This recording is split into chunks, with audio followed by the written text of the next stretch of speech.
Bollywood silver screen presenting Sherlock Holmes. ये एक पूरी सस्पेंस कहानी है और ये कहानी शुरू होती है सन 1890 से। ये इंग्लैंड का लंदन शहर है जहां पर ये दिखाया जाता है कि डिटेक्टिव शर्लॉक होम्स और उसका पार्टनर डॉक्टर जॉन वॉटसन एक मिशन पर निकले हैं और इस मिशन पर इन्हें एक लड़की की जान बचानी होती है।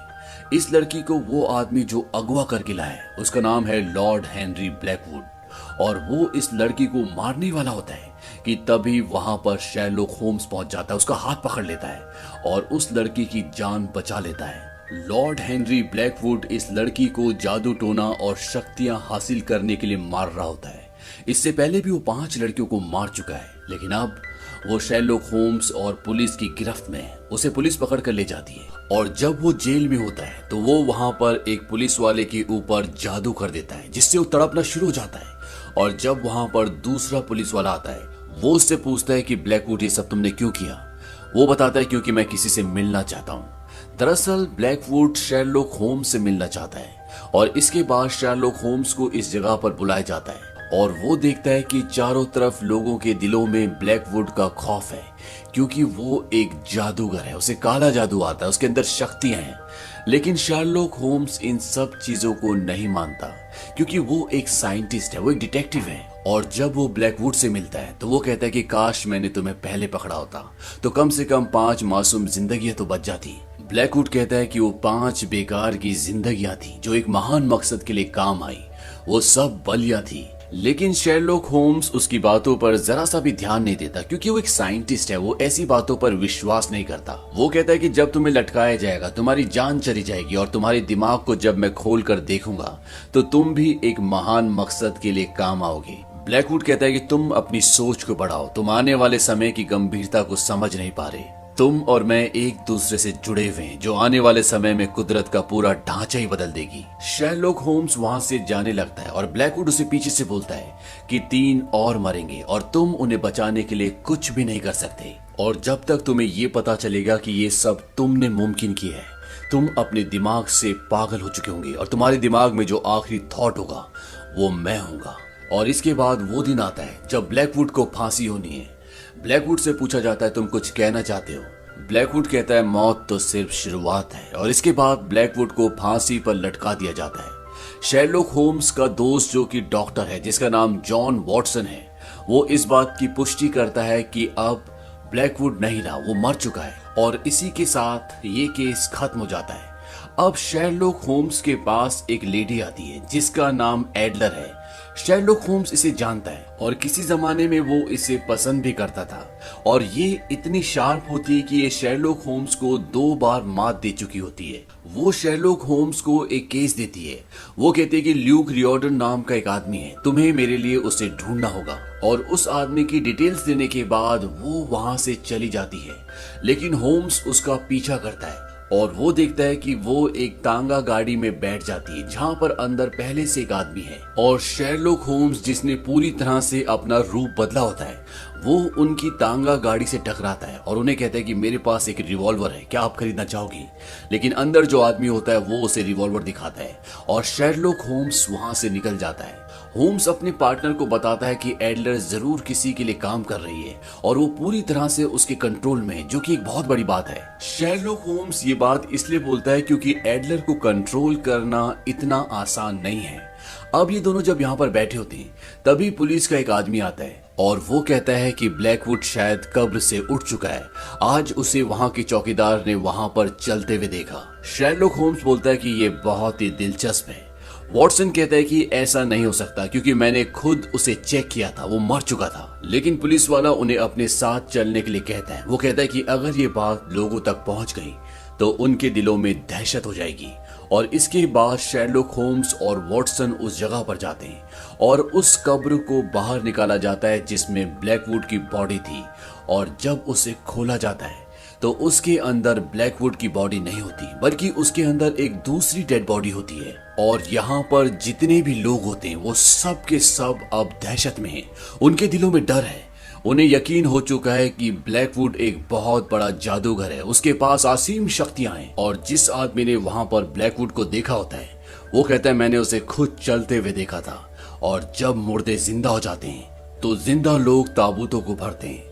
अब शेरलॉक होम्स और वॉटसन जब उस आदमी को ध्यान से देखते हैं तो उन्हें पता चल जाता है कि ये वही आदमी है जिसे ढूंढने का केस अभी थोड़े वक्त पहले एडलर ने इन्हें दिया था। अब ये दोनों यहाँ से निकलकर उस बौने का एड्रेस ढूंढना चाहते हैं। दरअसल शेरलॉक होम्स को उस बौने के ताबूत में एक घड़ी मिली थी और उस घड़ी की शॉप में जाने के बाद इन्हें उसका एड्रेस मिल जाता है। यहाँ पर वॉटसन को ये लगने लगता है कि ये जादुई शक्तियों का कुछ न कुछ खेल है।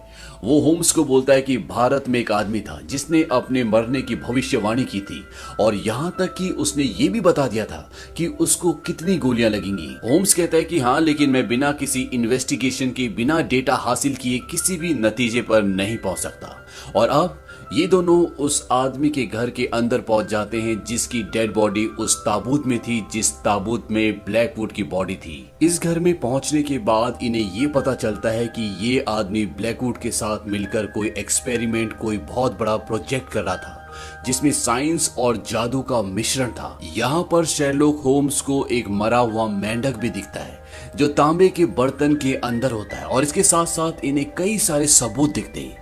अब जब ये इन्वेस्टिगेशन कर रहे होते हैं तभी यहाँ पर कुछ आदमी आ जाते हैं और इनके साथ एक बहुत ताकतवर आदमी होता है। दरअसल ये इस जगह को नष्ट करने के लिए आए होते हैं ताकि यहाँ पर कोई भी कुछ ढूंढ ना पाए।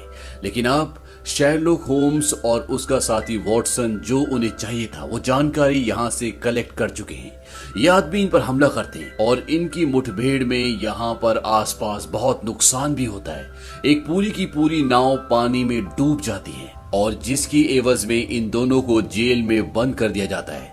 सुबह वॉटसन की जो फियांसी होती है जिसका नाम मैरी है वो उसे छुड़ा कर ले जाती है और शेरलॉक होम्स जेल में ही रह जाता है। लेकिन कुछ ही घंटों बाद उसकी भी जमानत हो जाती है और जो आदमी उसकी जमानत करवाता है वो उसे न्यूज़पेपर दिखाता है। न्यूज़पेपर में लिखा होता है Blackwood lives and the devil walks with him, यानी कि ब्लैकवुड जिंदा है और शैतान उसके साथ चलता है। न्यूज़पेपर में ये खबर छपने से चारों तरफ दहशत होती है और वो आदमी जो उसे न्यूज़पेपर दिखाता है वो कहता है कि कुछ ऊंचे ओहदे वाले, कुछ ऊंचे पहुंच के लोगों ने तुम्हारी जमानत दी है और उन लोगों ने तुम्हें बुलाया है।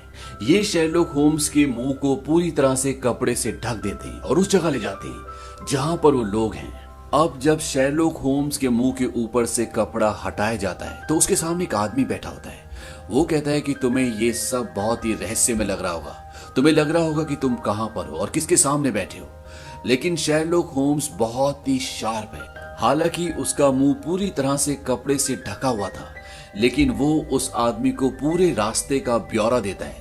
वो उसे बताता है कि वो उसे कहां से, किन रास्तों से यहां तक लेकर आए और ये नहीं, वो उसे ये भी बताता है कि वो इस वक्त कहां पर बैठा हुआ है और साथ ही में वो उस आदमी की अंगूठी देखकर उसे ये बताता है कि आप टेम्पल ऑफ 4 ऑर्डर्स के हेड भी हैं और टेबल पर जो खत रखे होते हैं उन खतों को देखकर वो ये बताता है कि आपका नाम सर थॉमस रॉथरम है। और ये सब बताने के बाद शेरलॉक होम्स बोलता है कि रहस्य तो ये है कि आपने मेरी आंखों पर पट्टी क्यों बांधी। दरअसल ये लोग नहीं चाहते थे कि शेरलॉक होम्स को ये पता चले कि वो कहाँ है, किसके सामने बैठा है और क्यों बैठा है। लेकिन शेरलॉक होम्स का दिमाग इतना तेज होता है कि वो बिना बताए सब कुछ जान लेता है और वो ऐसा इसलिए कर पाता है कि वो अपने आसपास के वातावरण को बहुत जल्दी से रीड कर लेता है, इसीलिए उसे सब कुछ पता चल जाता है। ये लोग शेरलॉक होम्स को बोलते हैं कि हमारे सीक्रेट सिस्टम ने हमेशा दुनिया को बचाया है, लेकिन उनका गलत इस्तेमाल भी हो सकता है, जिसे कुछ लोग डार्क आर्ट या काला जादू भी कहते हैं। ये शेरलॉक होम्स को बताते हैं कि हमारे दिल में डर है। शेरलॉक होम्स बोलता है कि डर एक छूत की बीमारी है और साथ ही साथ वो ये बताता है कि ब्लैकवुड आपका बेटा है क्योंकि आपकी आंखें उससे मिलती हैं, आपके कानों में समानता है और बहुत सारी चीजें ऐसी होती हैं जो वो उन्हें बताता है। सर थॉमस कहते हैं कि ये बात बहुत कम लोगों को पता है और हम इसे राजी रखना चाहते हैं। वो बताते हैं कि हमारे विधि विधान के दौरान वो कोख में आया, लेकिन मैंने उसकी माँ से कभी शादी नहीं की थी और अब ब्लैकवुड हम सब के लिए खतरा है और उसने सिर्फ 5 लड़कियों को नहीं मारा बल्कि उसने कईयों को मारा है, लेकिन इस बात को कभी कोई साबित नहीं कर सकता। उसकी शक्तियां रोज बढ़ती है, इसीलिए वो मरकर भी जिंदा हो गया और आगे जो करेगा वो और भी खतरनाक होगा। और ये शेरलॉक होम्स को एक किताब दिखाते हैं, कहते हैं कि इसी किताब में उसकी तंत्र की, उसकी शक्ति का रहस्य छुपा हुआ है और वो एक फौज तैयार कर रहा है जिससे वो पूरी दुनिया को बदल देगा। और अब तुम्हें उसे रोकना होगा। हम पॉलिटिकली, फाइनेंशियली, हर तरह से तुम्हारी मदद करने के लिए तैयार हैं। शेरलॉक होम्स बोलता है कि मैं एक डिटेक्टिव हूँ, इसीलिए मैं अपने क्लाइंट्स को चुन सकता हूँ और मैं ये काम आपके लिए नहीं करूंगा, ना ही पैसों के लिए करूंगा। लेकिन समझ लीजिए कि ये काम हो चुका है। और इसके बाद शेरलॉक होम्स वहां से चला जाता है। लेकिन अगले दिन ही सर थॉमस, जो कि ब्लैकवुड के पिता हैं और साथ ही साथ वो temple of the four orders के सीनियर यानी कि सबसे प्रमुख हैं, नहाते हुए उनकी बाथ टब में मृत्यु हो जाती है और उनकी बॉडी से उनकी अंगूठी भी गायब होती है। यहाँ पर शेरलॉक होम्स और पुलिस वाले आते हैं और शेरलॉक होम्स को वहां पर एक खुफिया कमरा मिलता है जहां से वो कुछ सामान उठाता है और निकल जाता है। वहीं दूसरी तरफ temple of the four orders के मेंबर्स की एक मीटिंग होती है। वहां पर एक आदमी आता है और वो कहता है कि मैं पंथ प्रमुख के लिए अब ब्लैकवुड का नाम नॉमिनेट करता हूँ। लेकिन यहाँ पर जो लोग होते हैं वो कहते हैं कि तुम्हें पता भी है कि वो क्या कर सकता है। और तभी यहाँ पर ब्लैकवुड आ जाता है। उसे देखकर यहाँ पर जितने भी मेंबर्स होते हैं वो थोड़ा सा सहम जाते हैं, क्योंकि इन सब को पता है कि ब्लैकवुड के पास जादुई शक्तियां हैं। ब्लैकवुड कहता है कि मेरी सारी शक्तियां और मेरे सारे गुण सिर्फ एक ही मकसद के लिए है, और वो मकसद है एक नई दुनिया बनाना, एक नया भविष्य बनाना जिस पर हम सब हुकूमत कर सकें।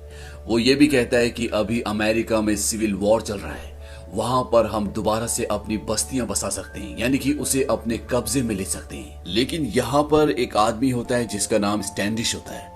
वो उसके पूरी तरह से खिलाफ है। वो अपनी गन निकाल लेता है। वो कहता है कि किसी को तो ये काम करना होगा और वो ब्लैकवुड पर गोली चलाता है। लेकिन उस गोली से उसके पूरे शरीर में आग लग जाती है। वो जलकर मर जाता है और यहाँ पर जितने भी मेंबर्स होते हैं ये सब देखकर डर जाते हैं। ब्लैकवुड कहता है कि किसी को डरने की जरूरत नहीं है, यहाँ पर सब सुरक्षित है और अब सब मुझे अपना सहयोग दें। और इसके बाद ब्लैकवुड को इस कमेटी का प्रमुख बना दिया जाता है। वहीं दूसरी तरफ शेरलॉक होम्स को ये पता चलता है कि नदी किनारे कोई फैक्ट्री है जिससे वो सीधा ब्लैकवुड तक पहुंच सकते हैं। और शेरलॉक होम्स और वॉटसन उस जगह पर पहुंच जाते हैं। वहां पहुंचने के बाद इन्हें ये पता चलता है कि यहाँ पर कोई साइंस का एक्सपेरिमेंट हो रहा था और यहाँ से कोई मशीन अभी अभी हटाई गई है। अब ये वहां दीवार पर देखते हैं कि 1:18 लिखा होता है, यानी कि अध्याय 1 वर्ष 18। ये एक बाइबल का वर्ष है। होम्स बोलता है कि इस वर्ष में लिखा है कि मैं मर गया था और तभी ब्लैकवुड की आवाज आती है और अब मैं युगों युगों तक जिंदा रहूंगा। वो तुम्हारा पीछा करते हुए आई, तुमने अपना मेमना यहाँ पर कटने के लिए भेजा। और तभी वो देखते हैं कि सामने एडलर होती है। एडलर वही लड़की होती है जो होम्स के घर पर आकर उसे उस आदमी को ढूंढने का केस दिया था, जिस आदमी की डेड बॉडी ब्लैकवुड की कब्र में मिली थी। और होम्स इस लड़की से किसी जमाने में प्यार करता था, वो आज भी इसे पसंद करता है। और होम्स और वॉटसन दोनों मिलकर एडलर को बचा लेते हैं और ब्लैकवुड वहां से निकल जाता है। तभी यहाँ पर ब्लास्ट होना शुरू होते हैं, लेकिन इस ब्लास्ट में ये तीनों बच जाते हैं। यहाँ पर एक पुलिस वाला आता है और वो होम्स को बोलता है कि वॉटसन बिल्कुल ठीक है, लेकिन तुम यहाँ से चले जाओ क्योंकि तुम्हारे खिलाफ वारंट निकल चुका है। और ऐसा इसलिए होता है क्योंकि ब्लैकवुड के पास अब एक ओहदा है और वो पुलिस को कंट्रोल कर सकता है। यहाँ से शेरलॉक होम्स, वॉटसन और एडलर तीनों के तीनों अलग अलग भाग जाते हैं। एडलर इस शहर से जाना चाहती है और जब वो ट्रेन में होती है तो वहां पर वो आदमी आता है जिसके लिए एडलर काम करती है।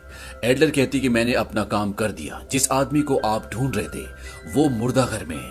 वो आदमी कहता है कि तुमने अपना काम अच्छे से नहीं किया, मुझे उस आदमी का वो काम चाहिए जो वो ब्लैकवुड के लिए कर रहा था, और अगर तुमने इस काम को पूरा नहीं किया तो अगली लाश होगी शेरलॉक होम्स की। और इसके बाद एडलर को वापस शेरलॉक होम्स के पास आना पड़ता है। अभी तक यहाँ पर जितनी भी घटनाएं हुई हैं उसके आधार पर शेरलॉक होम्स एक थ्योरी बताता है। वो कहता है कि ये सितारा देखो, इसके 5 कोने हैं जिसके आधार पर 5 लड़कियों का कत्ल हुआ जो कि ब्लैकवुड ने किया। और जैसा कि ब्लैकवुड ने मुझे धमकी दी थी कि 3 और लोग मरेंगे, उसने मारा। और हर एक कत्ल का संबंध टेम्पल ऑफ 4 ऑर्डर से था। जो सबसे पहले हमें डेड बॉडी मिली वो मिली थी हमें उस कब्र के अंदर जिसके अंदर खुद ब्लैकवुड था, और ये कब्र थी जिंजर मिडजेट पे जिसका संबंध सीधा इंसान से है। दूसरी डेड बॉडी मिली हमें सर थॉमस की, वो बैल की अंगूठी पहनते थे, वो इस टेम्पल के मालिक थे। और तीसरी मौत, तीसरी डेड बॉडी हमें वहां पर मिली जहां पर ईगल का राष्ट्रीय चिन्ह था। वो आदमी जो ब्लैकवुड को गोली मार रहा था और खुद उसके शरीर पर आग लग गई थी। और इस तरह से इन 3 लोगों की हत्या हुई और इन तीनों हत्याओं का संबंध था जादू टोने से। सबसे पहले इंसान को इंसान की तरह मारा गया, दूसरे इंसान को इसलिए मारा गया क्योंकि उसके हाथ पर बैल की अंगूठी थी जो रिप्रेजेंट करता है बैल को, और तीसरे इंसान को वहां पर मारा गया जहां पर ईगल का निशान था जो रिप्रेजेंट करता है एक ईगल को। और इस तरह से क्रॉस के 3 हिस्से पूरे होते हैं और अब वक्त है फाइनल एक्ट का, यानी क्रॉस के चौथे हिस्से का, और ये रिप्रेजेंट करता है एक शेर को। और जब वो उसके हिसाब से नक्शे पर देखते हैं तो उन्हें पता चलता है कि अगला जो हमला होगा वो पार्लियामेंट पर होगा, लेकिन इन्हें अभी भी एग्जैक्ट लोकेशन नहीं पता होती। तभी यहाँ पर पुलिस वाले आ जाते हैं। शेरलॉक होम्स अपने आप को गिरफ्तार करवा लेता है और वॉटसन और एडलर वहां से भाग जाते हैं। शेरलॉक होम्स को एक पुलिस के बड़े अधिकारी के पास ले जाया जाता है जो कि पूरी तरह से ब्लैकवुड के साथ मिला हुआ है, और अब ये शेरलॉक होम्स को मारना चाहता है। शेरलॉक होम्स उसके जूतों पे लगे हुए कीचड़, उसके पैंट पर लगी हुई लाल मिट्टी, उसके हाथ पर जो एक कट का निशान होता है और उसके शरीर से जो दुर्गंध आ रही होती है, इससे पहचान जाता है कि पार्लियामेंट के नीचे जो बहुत बड़ा गंदा नाला है वहां पर ये अपने फाइनल एक्ट यानी अपने चौथे चरण की पूरी तैयारी कर चुके हैं। और आज पार्लियामेंट में दोनों सदन मिल रहे होते हैं, यानी कि आज इंग्लैंड की पूरी गवर्नमेंट पार्लियामेंट हाउस में होगी। शेरलॉक होम इस जगह से भाग जाता है और बाहर वॉटसन और एडलर उसका इंतजार कर रहे होते हैं, और ये तीनों अब उस जगह पर पहुंच जाते हैं जो पार्लियामेंट के नीचे है। और वहां जाकर ये देखते हैं कि वहां पर एक बहुत बड़ा एक्सपेरिमेंटल मशीन होता है। शेरलॉक होम्स बोलता है कि देखो, ब्लैकवुड का जादू जाहिर हो गया है, ये एक बहुत बड़ा केमिकल वेपन है। और शेरलॉक होम्स समझ जाता है कि वो आदमी जिसकी डेड बॉडी ब्लैकवुड की कब्र में मिली थी, जो कि एक साइंटिस्ट था, वो किस प्रोजेक्ट पर काम कर रहा था। और ये एक ऐसा वेपन होता है जो युद्ध कला में पूरी तरह से क्रांति ले आएगा, क्योंकि इससे पहले ऐसा वेपन कभी भी नहीं बना होता। ये यहाँ बेसमेंट में सभी लोगों को मार देते हैं। शेरलॉक होम्स बोलता है कि ये एक केमिकल वेपन है जो कि लिक्विड को एक धुएं में बदल देगा, और धुआं पाइप से होता हुआ ऊपर पार्लियामेंट में जाएगा जहां पर इस दुनिया के सबसे ताकतवर लोग हैं, और वो सब दम घुटने से इस जहरीले धुएं से मर जाएंगे। और जरूर ब्लैकवुड के हाथ में कोई रिमोट कंट्रोल होगा जिससे वो इसे एक्टिवेट कर सकता है। और ऊपर पार्लियामेंट में ये दिखाया जाता है कि ब्लैकवुड वहां पर अपने काले जादू की शक्ति से लोगों को डरा रहा होता है। वो कहता है कि अब इंग्लैंड में एक नए संसार का उदय होगा, हम पूरी दुनिया पे राज करेंगे।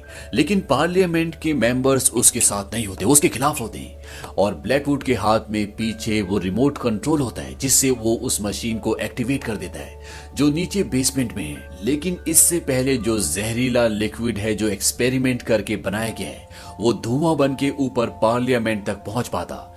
एडलर उसे निकालकर उस सिलेंडर को लेकर वहां से भाग जाती है। होम्स एक आदमी से लड़ रहा होता है, वो वॉटसन को बोलता है कि तुम इसे संभालो, और वो एडलर के पीछे जाता है। शेरलॉक होम्स एडलर तक पहुंच जाता है। वो कहते हैं कि मैं अब और भागना नहीं चाहती, मैं तुम्हें सब कुछ सच सच बता दूंगी। लेकिन तभी वहां पर ब्लैकवुड आ जाता है। वो उससे उस सिलेंडर को छीन लेता है और एडलर को नीचे धक्का दे देता है। इसके बाद शेरलॉक होम्स और ब्लैकवुड के बीच में लड़ाई होती है, लेकिन इस लड़ाई में ब्लैकवुड की हार और शेरलॉक होम्स की जीत होती है। ब्लैकवुड का पैर एक रस्सी में फंसा हुआ होता है और उस रस्सी के दूसरे छोर पर एक लोहे का बहुत बड़ा टुकड़ा बंधा हुआ होता है जो उसे नीचे की तरफ खींच रहा होता है, लेकिन वो एक लकड़ी के टुकड़े को पकड़ लेता है। शेरलॉक होम्स बोलता है कि कभी कोई जादू नहीं था, सिर्फ चालबाजी थी। सबसे पहले वो जेल का गार्ड जिसने ये ड्रामा किया कि उसके ऊपर जादू का असर हुआ है, दरअसल तुमने उसे पैसे दिए थे, और जिस कब्र से तुम बाहर निकले तुमने उसे पहले से तोड़ा हुआ था, और उसके बाद तुमने गोंद से उसे वापस जोड़ दिया। और जो तुमने अपने पिता को मारने के लिए तरकीब निकाली वो बहुत ही उम्दा थी। तुमने अपने पिता के बाथटब में एक ऐसा केमिकल डाल दिया जो तांबे के साथ मिलने से एक ऐसा केमिकल बन जाता है जिससे उस आदमी को लकवा लग जाता है जो उस पानी के संपर्क में होता है। ये बात मुझे कभी पता न चलती अगर मैं उस आदमी की लैब में न गया होता जिस आदमी की डेड बॉडी तुम्हारी कब्र में मिली थी। दरअसल उसने ये एक्सपेरिमेंट पहले एक मेंढक पर किया था जो मरा मरा हुआ मुझे उसकी लैब में मिला। और तीसरा वो आदमी जो तुम्हें गोली मार रहा था और उसके शरीर में आग लग गई। ये मेरे लिए एक बहुत बड़ी मिस्ट्री थी, लेकिन जब तुमने उसी केमिकल को मारने के लिए वॉटसन के ऊपर हमला किया, हम सब के ऊपर हमला किया, तो ये गुत्थी भी सुलझ गई। जब वो आदमी टेम्पल में दाखिल हो रहा था तो तुमने उसके ऊपर इस केमिकल का छिड़काव किया। उसे लगा था कि ये बारिश है और तुमने उसकी गन के साथ थोड़ी सी छेड़खानी की, जिससे उसने जब गोली चलाई तो उसके अपने ही शरीर में आग लग गई। और तुमने अपना सबसे बड़ा खेल आज के लिए बचा रखा था। तुम उस केमिकल वेपन का इस्तेमाल करके पार्लियामेंट में सभी लोगों को मार देते। सिर्फ तुम्हारे लोग बचते, क्योंकि तुमने उन्हें पहले से एंटीडोट दिया था, जिसके बारे में उन्हें बिल्कुल खबर तक नहीं थी। और उन्हें ऐसा लगता कि ये सब तुम्हारी शक्तियों से, तुम्हारे जादू टोने से हो रहा है। और अगर ये हो जाता तो दुनिया तुम्हारे खौफ से तुम्हारे पीछे चलती। लेकिन अब तुम्हारा पर्दाफाश हो चुका है, तुम्हारा खेल खत्म हो चुका है और इस बार तुम्हें सही से फांसी लगेगी। दुनिया देखेगी तुम्हारी मौत का नजारा। शेरलॉक होम्स उस रस्सी को काट देता है जो उसे नीचे की तरफ खींच रही होती है। और इससे पहले कि वो दोबारा से शेरलॉक होम्स के ऊपर हमला करता, ऊपर से एक बहुत बड़ा लोहे का टुकड़ा गिरता है और वो नीचे जंजीरों में फंस जाता है। और उन जंजीरों में फंसकर उसको फांसी लग जाती है और इस तरह से ब्लैकवुड का अंत हो जाता है। इसके बाद शेरलॉक होम्स नीचे जाता है जहां पर एडलर होती है। एडलर जिंदा है, वो ठीक ठाक है।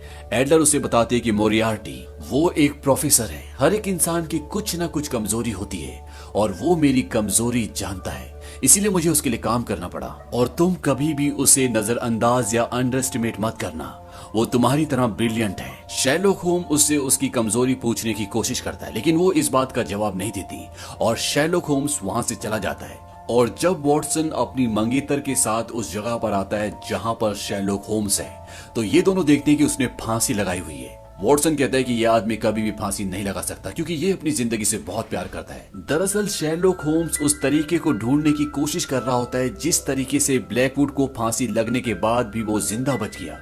हालांकि वॉटसन ने उसकी पुष्टि की थी कि वो मर चुका है, जबकि वॉटसन एक डॉक्टर है, वो झूठ नहीं बोल सकता।